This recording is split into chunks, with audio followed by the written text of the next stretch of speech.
A origem mais direta da teoria da escolha pública reside no pensamento de um matemático francês do século XVIII, o Marquês de Condorcet.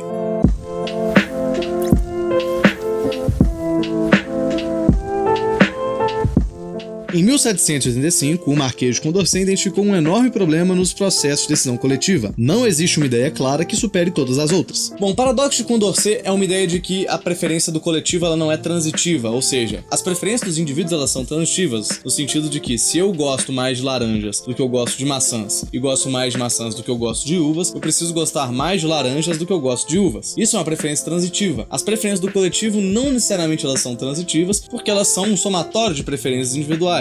O paradoxo de Condorcet ele pode ser usado baseado nas eleições de 2018, por exemplo. Nas eleições de 2018, a gente tem que os vencedores do primeiro turno foram Jair Bolsonaro e Fernando Haddad. Podemos imaginar aqui, extrapolar que as preferências do coletivo preferem esses dois candidatos aos demais, incluindo, por exemplo, Ciro Gomes. No segundo turno, o vencedor entre Jair Bolsonaro e Fernando Haddad foi o Bolsonaro, então a gente pode imaginar que o coletivo preferiu o Bolsonaro ao Fernando Haddad. E o Fernando Haddad foi preferido aos demais candidatos. Mas uma pesquisa do Ibope de intenção de voto para o segundo turno revelou que, em um caso de segundo turno, o único candidato capaz de vencer o Jair Bolsonaro no segundo turno seria, no caso, o Ciro Gomes. Então, a gente teria uma preferência de coletivo, a gente teria uma preferência coletiva construída na forma de que as pessoas preferem o Ciro Gomes ao Jair Bolsonaro, preferem o Jair Bolsonaro ao Fernando Haddad e preferem o Fernando Haddad ao Ciro Gomes. Mas esse esquema de preferência ele não faz um sentido lógico, ele não faz um sentido racional. E essa é a ideia de um paradoxo, é o paradoxo de Condorcet, ou ciclo majoritário. As preferências coletivas, por serem um somatório de preferências individuais, elas entram nesse ciclo de preferências, nesse ciclo de resultados eleitorais. Então, se a gente tivesse feito, por exemplo, se as eleições de 2018, nesse nosso caso, fossem feitas não em primeiro e segundo turno, mas par contra par, e só com esses três candidatos, a gente poderia colocar dois candidatos a cada dois candidatos em eleição, e o resultado dependeria apenas da ordem das eleições, porque a preferência é um ciclo. Bolsonaro contra Haddad, quem ganha é o Bolsonaro, aí joga contra o Ciro Gomes, quem ganha vai ser o Ciro Gomes. Joga contra o Haddad de novo. Quem ganha vai ser o Haddad. E aí o Haddad é o novo presidente. Esse resultado final de quem vai ser o novo presidente, como as preferências dos eleitores não importam, ela é definida apenas pela ordem das eleições. Então, se a gente refizer o jogo,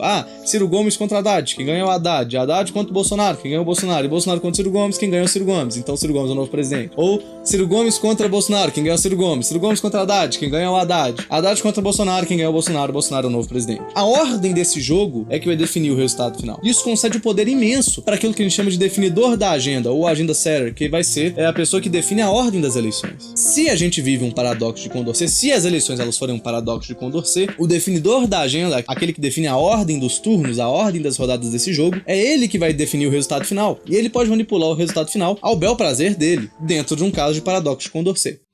The Condorcet paradox shows that taking a vote will not always select what the majority prefers. In fact, when an agenda setter manipulates the voting process, he's the one who will decide what the group does. Bom, com esse exemplo você com certeza entendeu o que é o paradoxo de Condorcet, mas você deve estar se questionando sobre a realidade do exemplo, né? Até porque o único fato empírico que nós temos no exemplo é a vitória de Jair Bolsonaro sobre o Fernando Haddad. A vitória de Ciro Gomes sobre o Bolsonaro é baseada em um estudo, ou seja, é uma hipótese. A vitória do Fernando Haddad sobre o Ciro Gomes é uma extrapolação do primeiro turno e a gente entende muito bem as limitações dessa extrapolação. Acontece que, empiricamente, é bastante difícil da gente poder determinar sobre a realidade do paradoxo de Condorcet, porque as eleições elas são dadas em turnos, elas não são jogos repetidos. Você nunca vai poder jogar um candidato contra o outro e ver quem que as pessoas preferem para você ter o que a gente chama de vencedor Condorcet, né? Aquele que é preferido frente a todos. Mas a gente pode calcular matematicamente a probabilidade de haver um paradoxo de Condorcet em um resultado eleitoral. E é mais simples do que parece. Basta pensar o seguinte, em uma eleição com 3 candidatos e 3 eleitores, a gente tem 18 possíveis configurações de preferência. Como assim? Esses 3 eleitores vão ordenar as preferências. Vamos imaginar no caso do Ciro Gomes, Bolsonaro e Haddad. Eles vão falar, eu prefiro Haddad, Bolsonaro e Ciro Gomes. Outro pode definir, eu prefiro Ciro Gomes, Bolsonaro e Haddad. Outro pode definir, eu prefiro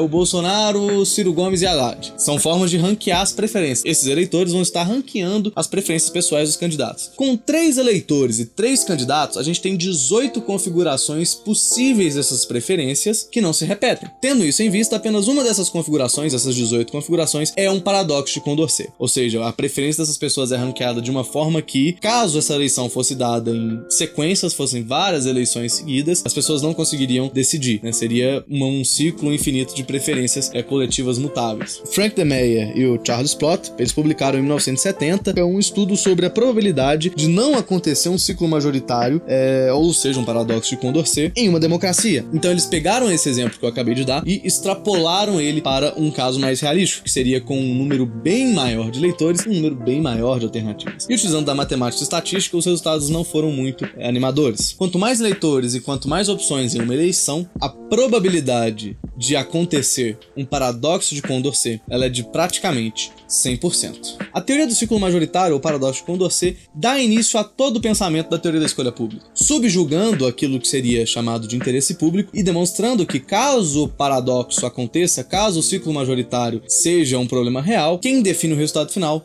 não são os eleitores, mas sim um definidor da agenda, aquele cara que vai dizer a ordem do jogo, a ordem das rodadas. Esse é um primeiro passo para a gente começar a questionar mais sobre os nossos sistemas políticos, sobre como lidamos com a escolha coletiva e tentar quebrar um pouco sobre o romantismo para com a democracia que temos hoje e começar a expor um pouco mais de suas falhas. Por esse vídeo é isso.